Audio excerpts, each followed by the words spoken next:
Good morning, everybody. Mike Vacchi, PrincetonTrader.com, here for NTMarkets.com with your Tuesday morning pre-market webcast.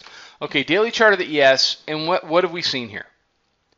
Yeah, well, let's start off yesterday by saying that unless you were long going into yesterday or short going into yesterday, that very little happened for you during the day. So either you had a very good day at 931 on the gap, or you had a very bad day at 931 on the gap, but throughout the regular trading day, we traded in essentially a four-handle range. So that was your very typical summer Monday slow, lazy trade. That will not be the case today. Janet Yellen gives her Humphrey Hawkins testimony before the House Financial Services Committee today at 10. I would imagine that her prepared remarks will be out prior to that, and then there'll be a Q&A session. So there'll be plenty to latch on to today. As opposed to yesterday. But that's what we get into in the summertime. I mean, Mondays and Fridays are very slow. Mondays and Fridays are very slow. And I would respectfully suggest that if you trade for a living, that unless you have really something very specific going on a Monday or a Friday and it drops out like that, that I would just go ahead and drop out right with it. Because the only thing you can really do sitting at your desk in a four-handle range is get yourself into very serious trouble.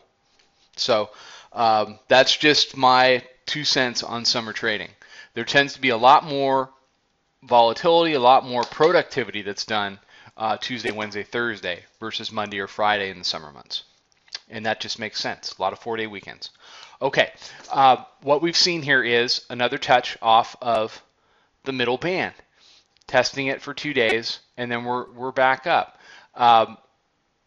What the bulls need is a decisive move through the 73 area. That gets you up to the upper band, up at 80 to 83. At that point, the bands are tight enough now. The bands are tight enough. Let me back that out so you can appreciate it.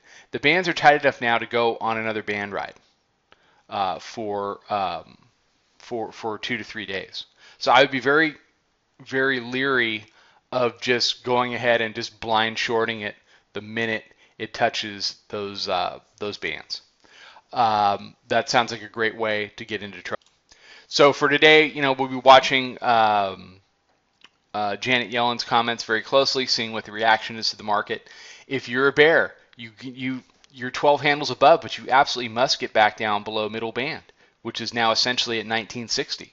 And you need to close below that level. So if the bears get a reversal day together, they need to make it count. Now, I've been saying there's only so many chances, and they've had 3. 1, 2, 3 to get below middle band before the dip buyers say, look, they just can't do it. And every other time during the course of this uptrend that the dip buyers finally figure out, hey, look, they can't do it again, we just make a new high. All right, everybody have a fantastic day. Follow us on Twitter at Princeton Trader. Check out the website. Come check out the chat room. I'll be back tomorrow morning with another webcast. Trade them well, everybody.